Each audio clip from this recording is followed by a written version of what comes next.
Thank you. Thank you very much, ladies and gentlemen. Asanteni sana. Ladies and gentlemen, thank you very much for finding time. I want to welcome the membership of the fourth estate, our press teams.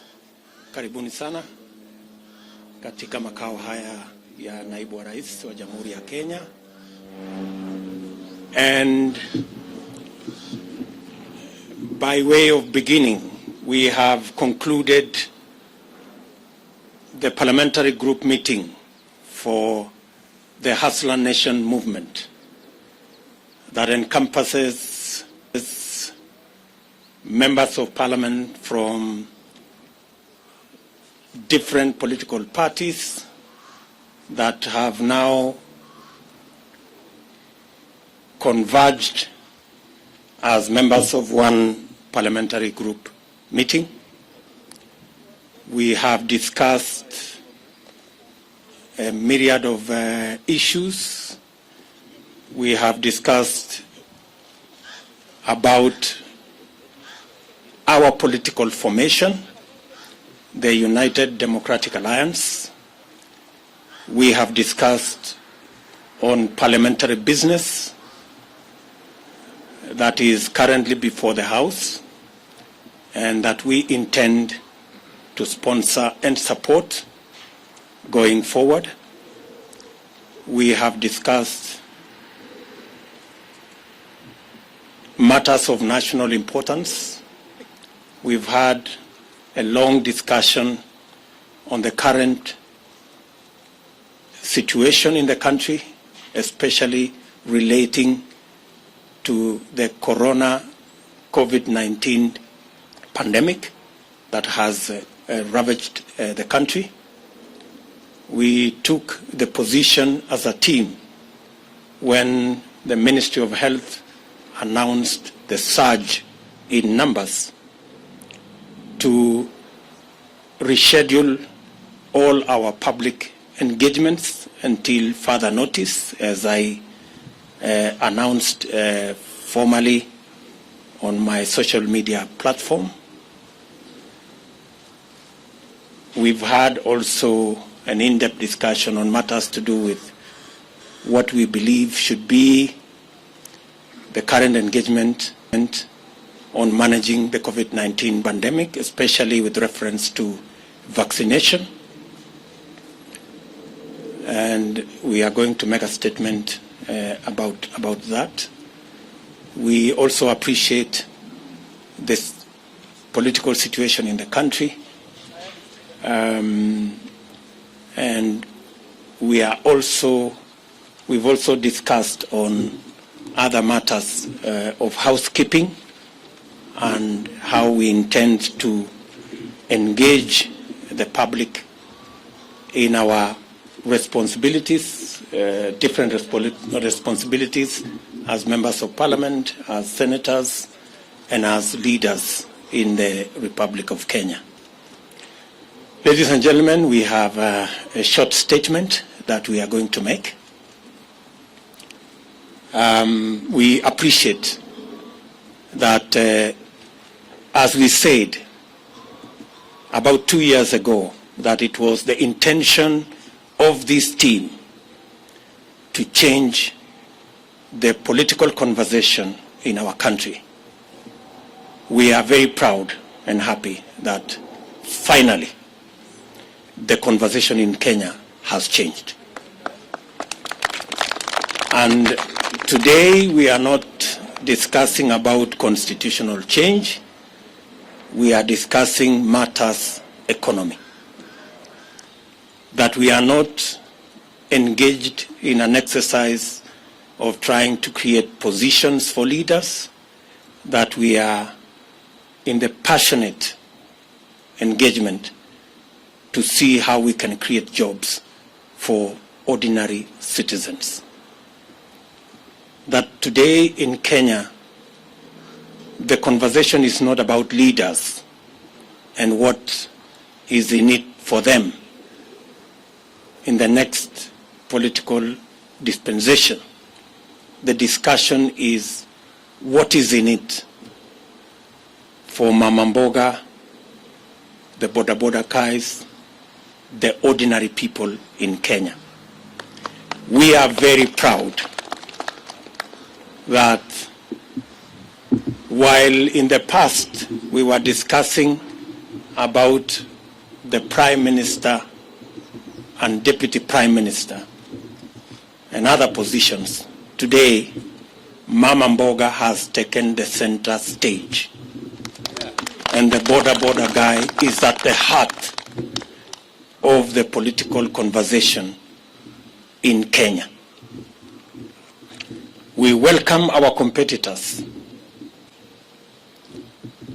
who have graciously accepted to join us in the conversation about the economy of our country, about ordinary people, about jobs, about enterprise.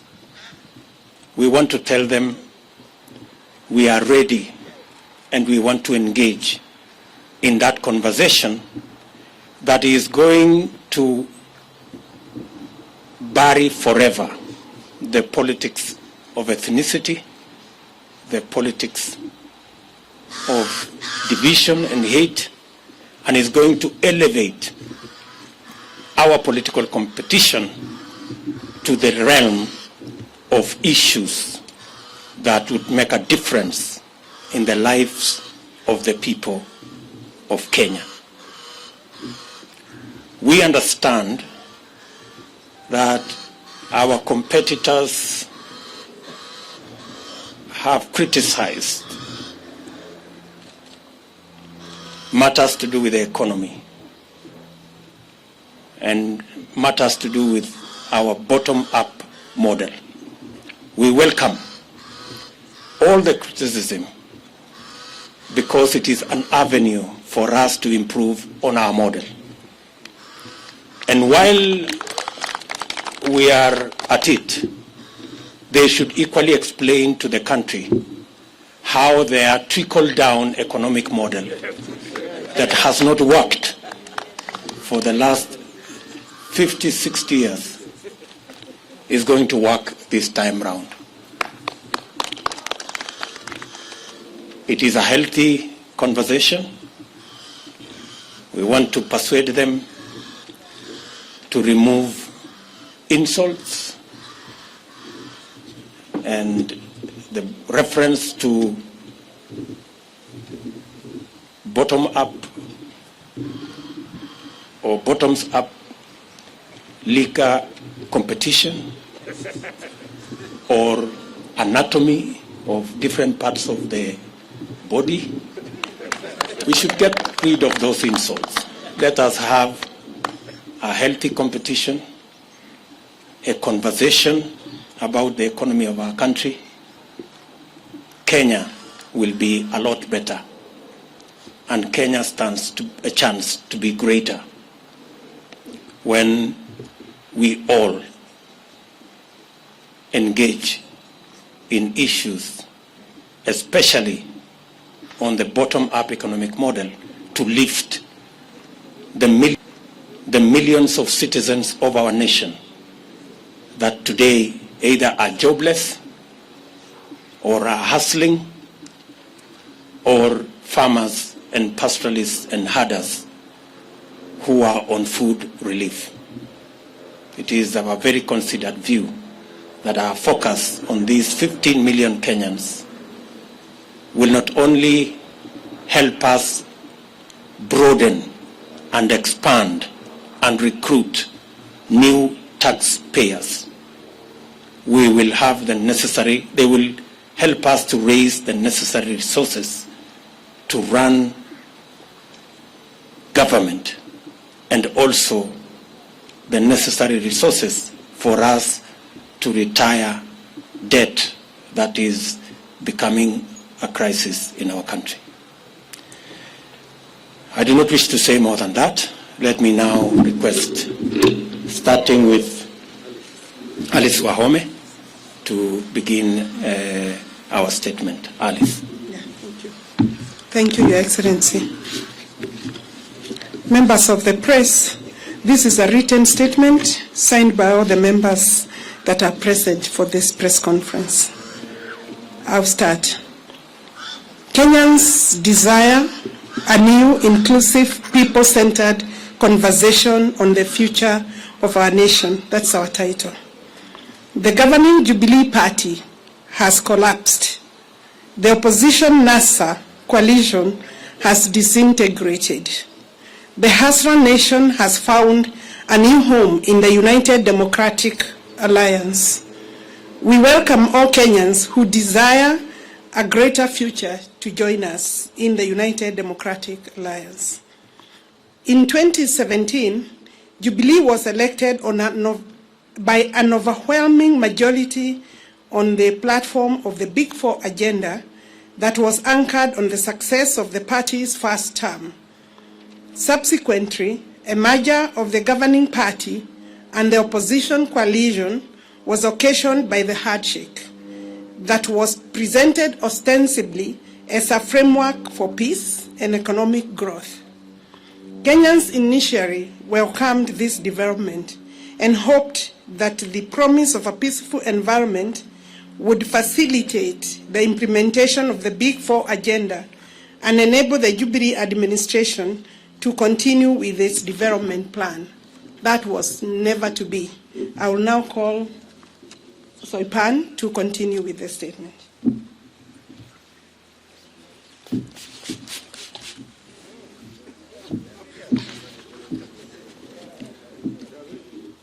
Sadly, this framework degenerated into an unnecessary, arbitrary, selfish, and unconstitutional attempt at changing the Constitution that occasioned unlawful and unbudgeted expenditure of billions of shillings of public resources that are to date unaccounted for and are a subject of the Auditor General's inquiry.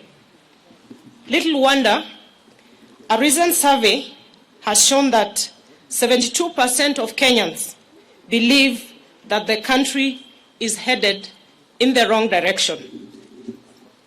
For 4 good years, the country has been engaged in the BBI process, characterized by hubris, chest thumping, blackmail, intimidation, and bribery. In this process, party parliamentary committee leadership and members who were perceived to be disagreeable to this scheme became victims of a vicious purge and expulsion. Besides, the criminal justice system, Kenya Revenue Authority, and other state agencies were mobilized and weaponized to intimidate, blackmail, victimize, and persecute leaders, business people, and ordinary Kenyans perceived to be opposed to this unconstitutional order, BBI, and its anti-people recommendations. This provided a leeway for the attempted vandalism of the Constitution of our country. Fortunately, the judiciary made a very profound decision affirming the supremacy of the people, their Constitution, and independent institutions. Honorable Cecily Mbarire.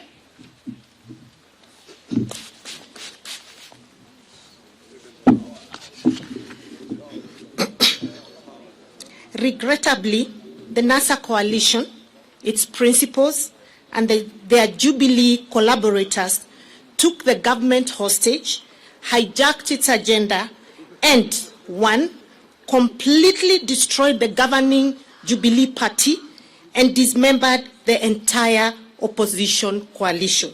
Two, emasculated Parliament, undermined the rule of law, threatened the independence of the judiciary, and emboldened impunity. Three, sabotaged job creation, universal health coverage, food security and manufacturing, thus cutting the entire Big Four plan.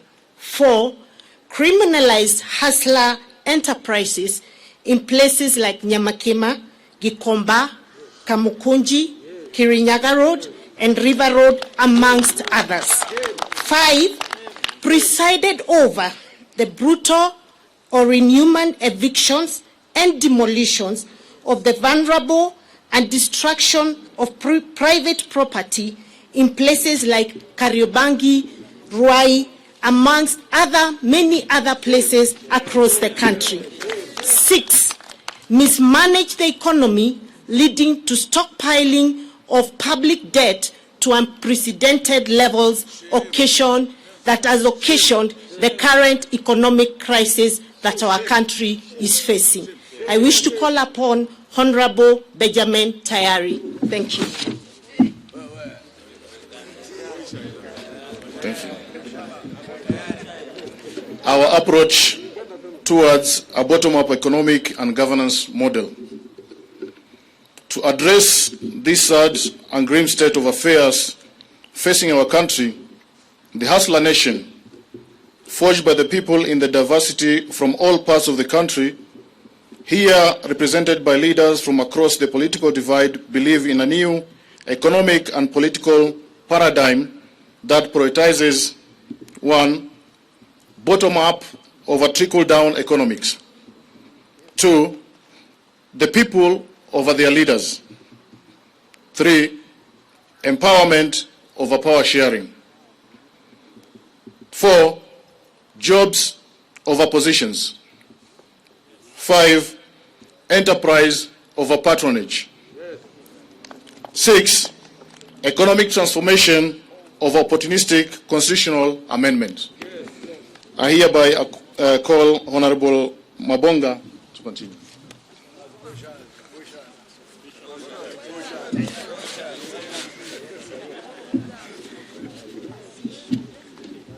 Focused on this new paradigm and through a bottom-up economic and governance model, it's possible to enable the over 15 million Kenyans at the bottom of the pyramid to be active and meaningful participants in the economy through deliberate, 1, public/private labor-intensive investment framework to create jobs. 2, financing instruments and mechanisms to spur, promote, and empower hustler enterprises such as Mama Mboka, hawkers, bodabodas, artisans, artists, among others. And then 3, facilitation and enhancement of productivity of farmers, pastoralists, fisher folk, and other actors within agriculture value chain. Number 4, implementation of manufacturing and industrial program that prioritizes cottage industries as a multiplier of national productivity. In the meantime, we will continue sponsoring and supporting people-centered legislation and policies that entrench the objectives of bottom-up economic and governance model. And we will also sensitize the public to remove what is in the heads of the majority. May I take this opportunity to invite the leader of majority, Hon Aden Duale, the man of all seasons.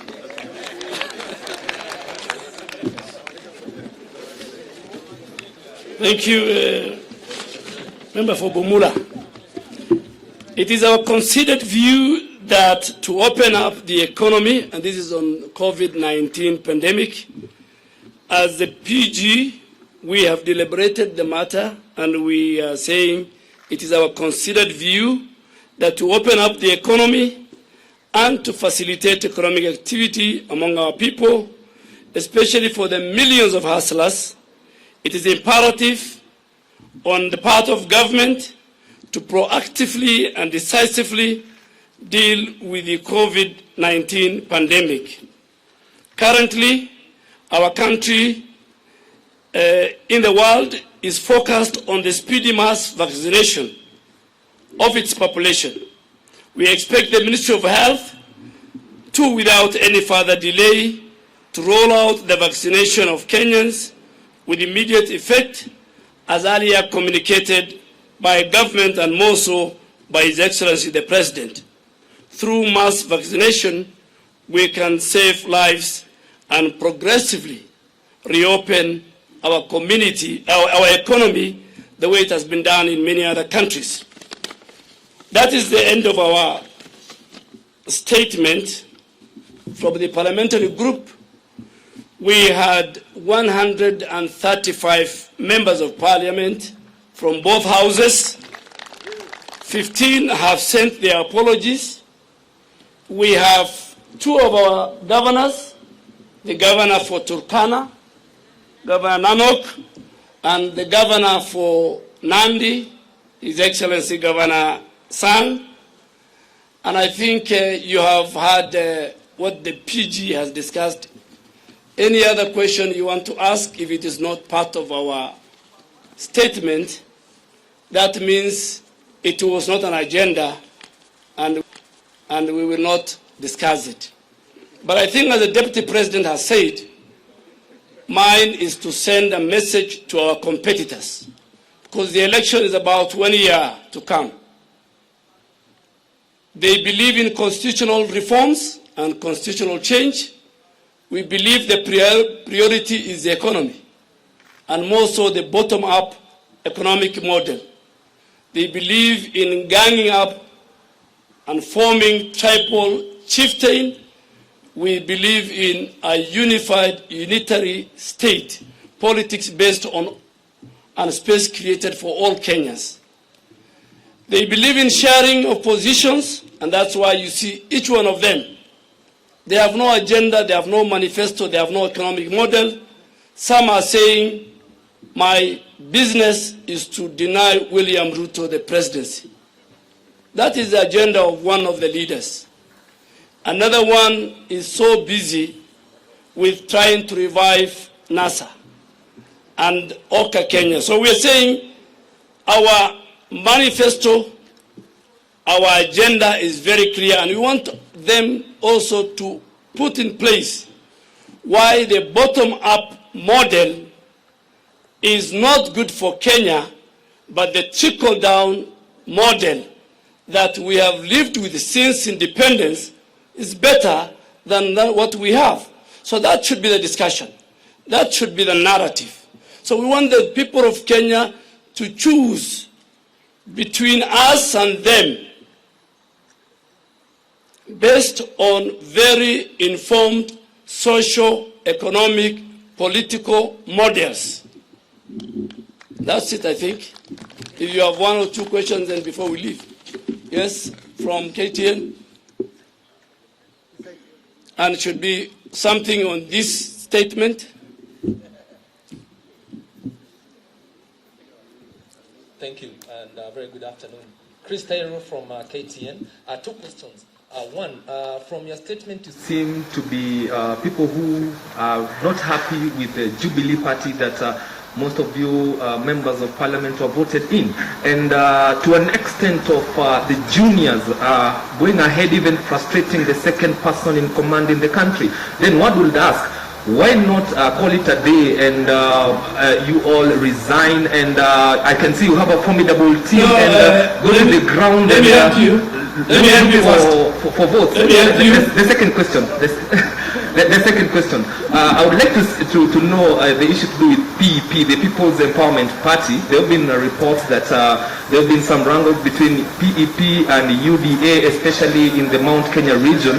And that's the reason why the Gatundu South Member of Parliament, Moses Kuri, is not around. Maybe you can confirm that. I think the first one, let me tell you, the members sitting behind me are members of United Democratic Alliance. We are in Jubilee normally, but the current and the future party of ours is UDA. So any other party we will not discuss. And I think, too, we will not discuss about the person and the institution of the Deputy President. That was not part of our discussion as a PG. Any other question? My friend from NTV. Thank you so much.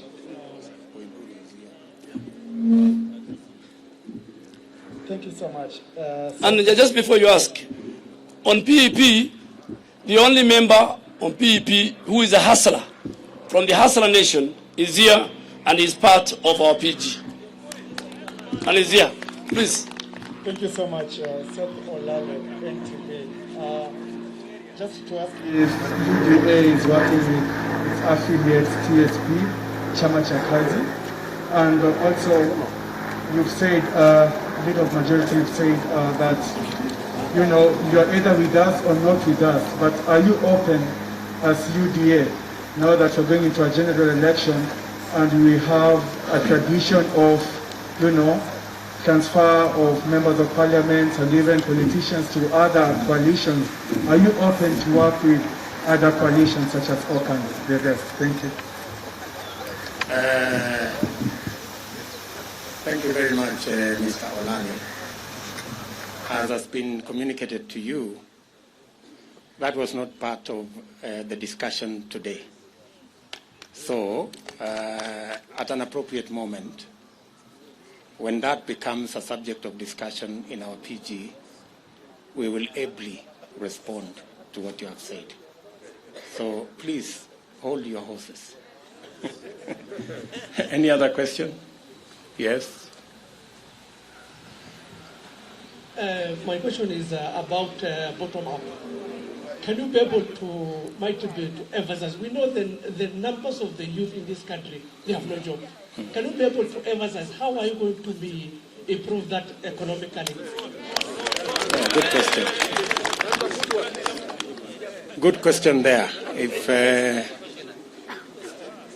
amongst the 15 million people at the bottom of the pyramid is about 4 million jobless Kenyans, it is our considered position that through policy change in investments, by investing not in capital-intensive infrastructural programs, rather investing in labor-intensive infrastructural programs, for example, housing,